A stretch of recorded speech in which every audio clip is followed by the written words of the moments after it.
દ્વારકાધીશ મંદિર દ્વારકા ખાતે હોળીના તહેવાર દરમિયાન ફૂલડોલ ઉત્સવની ઉજવણી કરવામાં આવશે, જેના પરિણામે સમગ્ર રાજ્યમાંથી બહોળી સંખ્યામાં શ્રદ્ધાળુઓ દ્વારકા ખાતે પગપાળા પધારતા હોય છે। ત્યારે યાત્રીઓની સેવા માટે વિવિધ સંસ્થાઓ દ્વારા સેવા કેમ્પોનું આયોજન કરવામાં આવે છે, જેના અનુસંધાને આજરોજ પ્રાંત કચેરી ખંભાળિયા ખાતે પ્રાંત અધિકારી કે કરમટાની અધ્યક્ષતામાં બેઠક યોજાઈ હતી, જેમાં હોળીના તહેવાર પર બહોળી સંખ્યામાં પધારતા યાત્રિકો માટે હાઈવે પર માર્ગ સલામતી અને સ્વચ્છતાને પ્રાધાન્ય આપવામાં આવ્યું છે,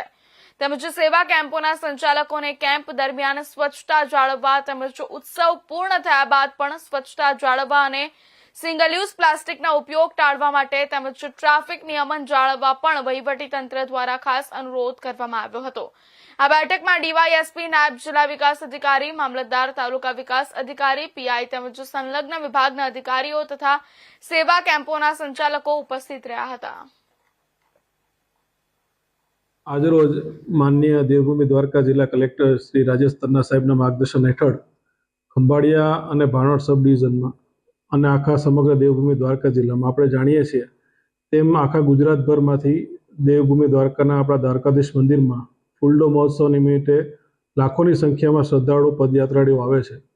અને ઘણી મોટી સંખ્યામાં જે કેમ્પ ધારકો હોય છે તેમની સેવાઓ કરે છે। તો આજે માનનીય કલેક્ટર સાહેબના માર્ગદર્શન હેઠળ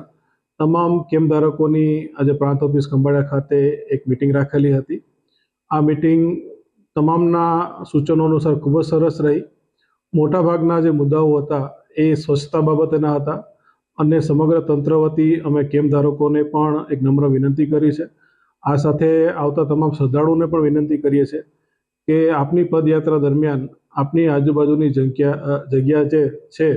એ ખાસ સ્વચ્છ રાખે, પ્લાસ્ટિકનો ઓછામાં ઓછો ઉપયોગ કરીએ।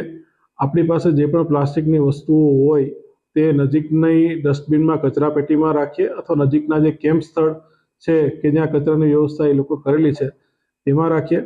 ખાસ કેમ્પ ધારકોને પણ તંત્ર વતી એક ખાસ નમ્ર વિનંતી છે કે આપણા કેમ્પની અંદરની જગ્યા અને આપણા કેમ્પની આજુબાજુની કમસે કમ 1 કિલોમીટરની જગ્યાની સફાઈની જવાબદારી જો કેમ્પ ધારકો સ્વયંભૂ રીતે સંભાળે તો આ ફૂલડોલ મહોત્સવ એના પછી જે ગંદકીનો પ્રશ્ન થાય છે એ મોટા પાયે આપણે એનું નિવારણ કરી શકીએ। એ જ રીતે જે પોલીસને લગતા પ્રશ્નો હતા, જે ટ્રાફિકની વ્યવસ્થાના પ્રશ્નો હતા એ પણ ડીવાયએસપી સાહેબની હાજરીમાં કેમ્પ ધારકો સાથે વ્યવસ્થા કરેલી છે અને ફરીથી તમામ શ્રદ્ધાળુઓ અને કેમ્પ ધારકોને ખાસ વિનંતી છે કે ખાસ સ્વચ્છતાનું ધ્યાન રાખીએ અને આપની આ જે શ્રદ્ધાપૂર્વકની યાત્રા છે જે દ્વારકાધીશ મંદિરે જવાની એ સુખદ રીતે અને સારી રીતે સંપન્ન થાય તેવી આણંદ સેવા સદનમાં ગ્રામ્ય